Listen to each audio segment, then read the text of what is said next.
Mag-ex na Catherine at Daniel, naispatan sa kasal ni Robbie Domingo.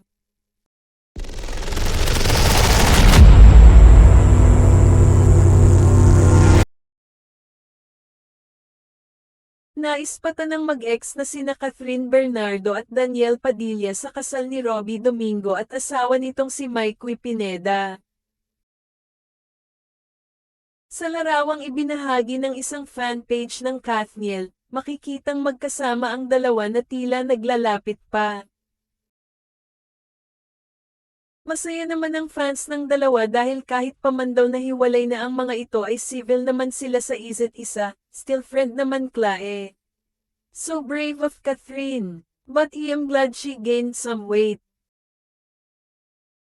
Iba talaga kutob ko sa dalawang ito. Actions speak louder. They can't hide it. Sana tama ako. Matatanda ang umamin ng hiwalay ang 2 Nobyembre noong nakaraang taon.